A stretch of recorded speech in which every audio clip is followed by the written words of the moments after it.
Thank you. My speech has been extended. I got another minute, so I have a minute to just tee up a little bit. For the Finnish audience, I just want to say, olen ruotsalainen, mutta en voi sille mitten. It's quite clear that that means that I'm Finnish. No, I'm Swedish. It's a little bit late to do anything about it. It's not funny in any other language than Finnish. So that's a little bit as a tee up. Good to see so many of you. This is between lunch and whatever you're going to do before that. I'm going to talk about advertising and online advertising. And it's a little bit of a love and hate relationship to that. Statistically, among the crowd here, up to 30% can use ad blockers. And that's a little bit, we have a concern about all these ads that are bombarding us on the internet. But we also have a little bit of a love relationship to it because we are interested. I need to buy a new bag, and I am interested to actually see and get commercials and ads from the bag producers that I'm interested in. So we have a love and hate relationship to this. But from it is, from an entrepreneurship and a startup as we are, it is a massive market. It's a massive interest and a lot of money into this ecosystem. So it's a huge opportunity for us to be successful, grow, and continue becoming I don't know if it's going to be a unicorn, but we're at least aiming for becoming something big, as it is. So, the industry, online media industry, and this is how typically a slide looks like from companies driving this. It's an industry that is the industry in the world that collects the most data in the world. Just from my start here to the minutes I've spent on stage here, literally trillions of cookies has been collected. Data has been collected on the magnitude of petabyte data per day. Enormous amount. The industry knows, all of us, our intent, what we are about to be interested in, what we are interested in, our behaviors on the net, even the eye tracking. And this is something that ends up with what we all see as an effect of it, the targeting, the retargeting. You start searching for a vacuum cleaner on Google, then you start getting all your experience online. Doesn't matter which format you are, which platform you're at, you get vacuum cleaners. And if you go into a store, online store, and click and put a vacuum cleaner in the shopping basket, we all know what's going to happen. You're out for a ride, absolutely. You will be bombarded with vacuum cleaners, and there is no end to it. If you decide to buy the vacuum cleaner, they don't give up. They continue bombarding you with vacuum cleaners. This is something that has been ongoing for 10, 15 years, and there are brands now, and it started to become concerned about this. They misuse it. Some of the top brands don't want to be associated with this bombarding anymore. The targeting and the data. And there is also the fact that in 8 months or so, Google will stop supporting third-party cookies and they won't be possible anymore. A lot of companies is trying to address this. There's a lot of companies around here at Slush trying to address that. We're not fixing that. There will be alternatives to it, but not as intrusive as it is. What we do at Cavai, we are introducing something which is less intrusive, which is getting back to the good old days where it actually matters what you put in front of in your advertisements and in front of your customers. In a less intrusive way and a more of a communicational way. We have introduced, and we would claim we're world leaders, it's what's called conversational advertising. That's where you can, in a text-based, in this more simple form, in a text-based format, actually interact with your customers.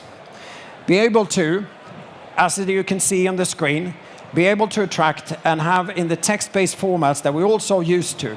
And it's even proven that the small bubble that comes in the middle one there is messengers, normal, someone is writing to me. That drives attention. It's something triggers within us when we see that bubble. It's a positive sign. Or it could be your wife that's messaging you that you need to buy milk. Or it could be anything else, but it's something coming into you. It starts with an interaction. We've done this for 800 plus advertisers, so we're well into this. There's a lot of brands that have recognized the opportunity. You can go wide and broad in this format.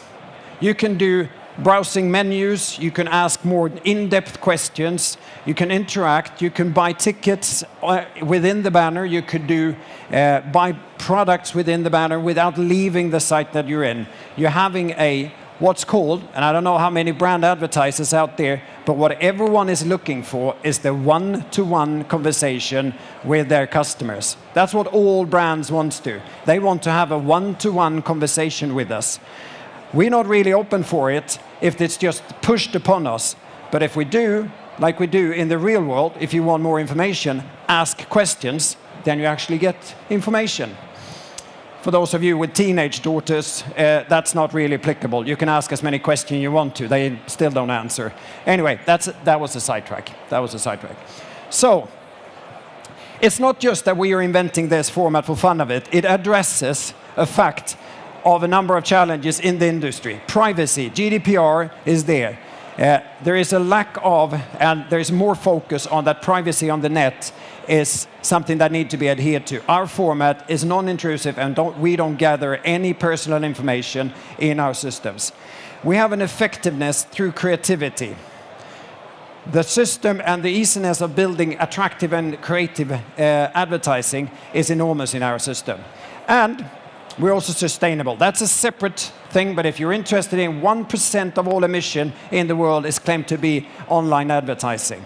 We address that with our more sustainable and less frequent banners in this industry. Yeah, so this is my favorite. This is one of the campaigns we ran for Amazon with Brit Awards. We're actually asking, instead of doing advertising, we asked, who do you think is going to win?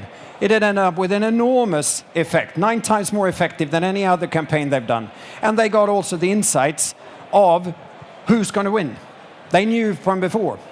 And they also drove extreme effect of this. This was not a commercial-like thing. This is just a survey-based thing which drew a lot of attention to it. BMW, another brand we're working quite a lot with, have had a 10 times more effective than Facebook in their campaign of just drawing attention and requesting and asking for more information around their cars. With our system, you build and optimize and run these campaigns in a very efficient manner, so it's easy to do and deploy it through the whole ecosystem. We founded, we're Oslo-based, so we have, and down there in Nigeria, we have one of our developers sitting. It's a truly global company. So we are available around the world. We have offices in all the different markets. We have significant growth, challenges, but also a significant growth that has been very positive around the parts of it. So, with that, we are doing something different. We are on a journey that's extremely interesting and good, and I just leave you with the thunder and hopefully a mark on that. And I'm Mats Persson, and I'm representing, and I'm the CEO of Cavai.